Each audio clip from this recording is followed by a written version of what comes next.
Jangan lupa subscribe, like, komen, dan share YouTube TVRI Bengkulu. Dan nyalakan loncengnya ya.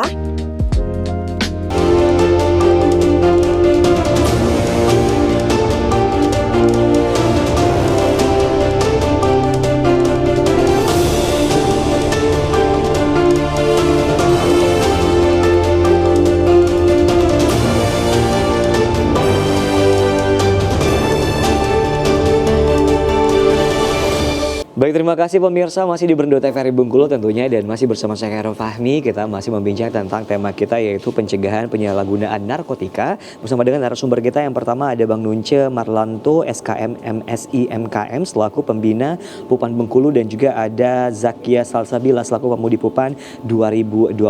Kita ke Bang Nunce lagi ya.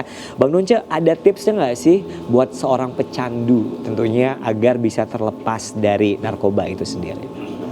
Untuk seorang pecandunya, sebenarnya sih lebih tepatnya itu lebih baik kita pesan itu kepada mereka yang belum pernah sebenarnya. Oke. Jadi kita bicara dulu yang belum pernah ya, belum pernah. Ya. Oke, tipsnya agar tidak terayu ya, gitu. Satu yang paling penting itu adalah pintar dalam memilah dan memilih teman. Oke. Nah, artinya circle itu menentukan kita arahnya kemana nantinya. Benar kata tadi yang dari awal kata Zaskia, kita harus menata diri dulu, kita dulu, sehingga nanti kita bisa memilih teman dan teman bisa memilih kita. Itu penting sekali. Jadi intinya circle dulu. Yang kedua pemahaman dulu. Pemahaman ya. Artinya pemahaman kita penting, ya. Membentengi diri kita.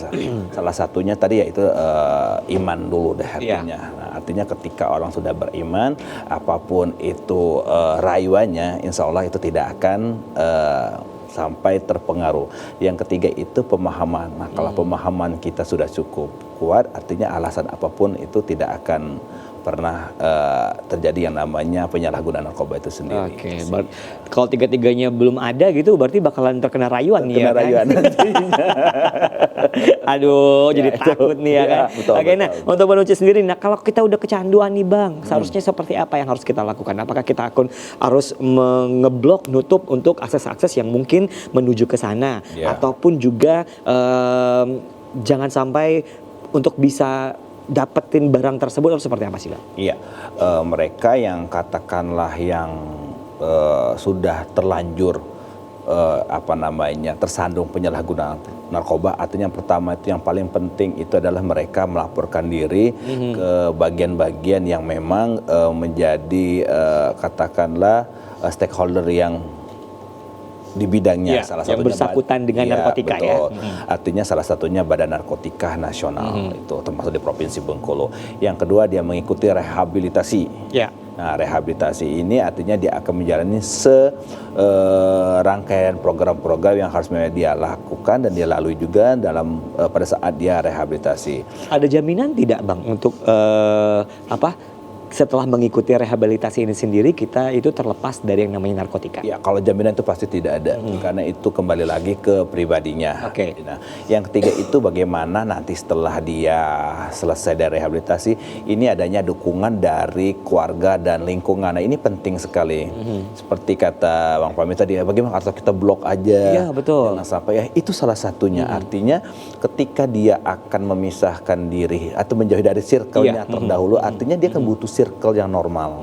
Circle yang normal itu ya di awal dari diri dia sendiri dan keluarganya. Nah, ketika dia sudah nyaman dengan keluarganya, artinya circle-circle di luar pun mungkin tidak akan dicarinya lagi. Nah, permasalahan sering kita temukan ini adalah kadang-kadang ini keluarga malah mengucilkan mereka yang sudah, sehingga dia mau katakanlah untuk curhatlah bahasa dia dengan siapa lagi. Artinya dia akan kembali lagi dengan teman-teman menurut dia adalah mereka yang paham dengan dirinya, akhirnya dia relate dan kembali lagi. Artinya yang paling penting itulah dukungan keluarganya. Oke, baik. Kita ke Zakia lagi nih. Menurut Zakia sendiri ya, kalau orang yang sudah terkena pecandu dari narkoba sendiri, apa yang harus kita lakukan selaku temannya sendiri? Apa kita harus merangkul atau seperti apa nih? Baik, kalau misalnya kita ketemu seorang teman yang merupakan seorang pecandu, nah dalam konteksnya ini adalah dia sudah menjalankan rehabilitasi misalnya. Nah, pastinya adalah kita harus merangkul dia. Merangkul dalam hal seperti apa? Contohnya kalau kita berteman, ya berteman seperti biasanya. Terus kalau misalnya dia lagi kosong atau lagi bengong, itu kita coba untuk saling dekatkan diri dan kayak diingatin gitu loh. Karena para pecandu itu seringkali mulai lagi teringat akan efek dan kesenangannya itu ketika mereka kosong. Nah, mungkin kita sebagai teman bisa ngasih waktu atau banyak kegiatan positif ke mereka, atau misalnya ngajak main, olahraga bareng, belajar bersama atau kegiatan bersama.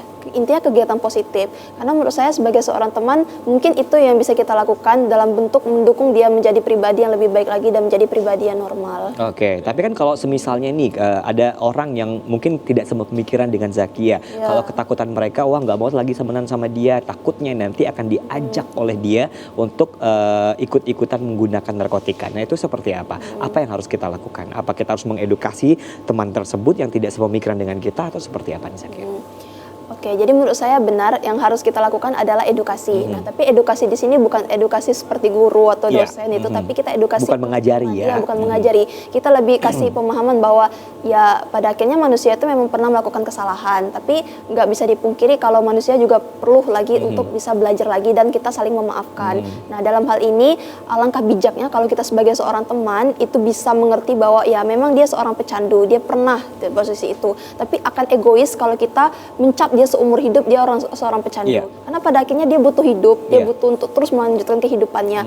Alangkah tidak cerdasnya kita dan tidak berpendidikan kita jika kita mendoktrin seseorang itu berdasarkan apa kesalahan yang telah mereka lakukan. Betul. Menurut saya itu sih yang perlu kita edukasi bahwa ya teman kita memang pernah, tapi sekarang dia udah berubah. Apa salahnya gitu loh. Oke, ya baik. Jadi jangan mengejudge orang ya kan. Jangan mengejudge orang, jangan menghukum orang, jangan menghakimi orang tentunya ya kan. Karena suatu saat mereka pasti bakalan berubah gitu ya kan. Baik. Nah kita ke Bang Nunce lagi nih ya kan. Selaku pembina dari Pupan Bengkulu. Kita berbicara tentang pencegahan penyalahgunaan narkoba. Nah, cara mencegahnya sendiri seperti apa, Bang? Dari tadi kita ngomongin tentang narkoba. Tapi kita belum tahu tentang cara pencegahannya ini seperti Cara apa. pencegahannya, artinya kita harus mengenal dulu. Mengenal narkoba itu. Mengenal dulu. Oke. Nah, mengenal itu artinya bukan Cukup mengenal ya, Bang ya? Bukan untuk mencoba.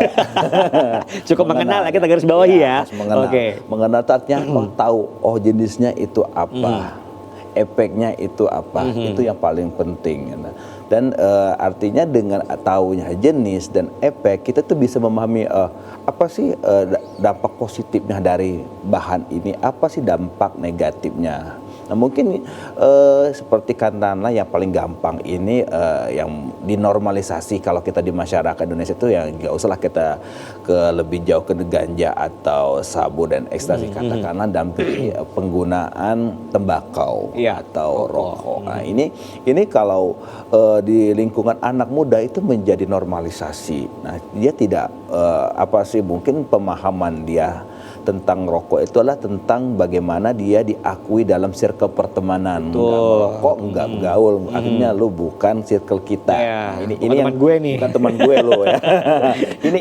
ini kadang-kadang yang dinormalisasi masyarakat. Dan terkadang yang katakanlah yang tidak merokok akan merokok karena dia ingin diakui oleh circle pertemanan. Nah, ini penting sekali. Yang paling gampang itu kita kasih contoh aja rokok ini. Jadi artinya yang paling penting itu adalah pemahaman dari jenis dan efeknya, apakah itu ada katakanlah positifnya dan seberapa bahayanya kalau hal ini kita coba atau menjadi adiktif di kita. Itu yang paling penting, mengenal dulu aja sih. Oke, baik. Intinya pergaulan juga ya, Bang. Pergaulan Ya, pastinya baik. ya. Kita akan jeda iklan dulu, nanti kita akan ngobrol lagi tentunya. Baik, pemirsa tetap bersama kami di Berndo TVRI Bengkulu.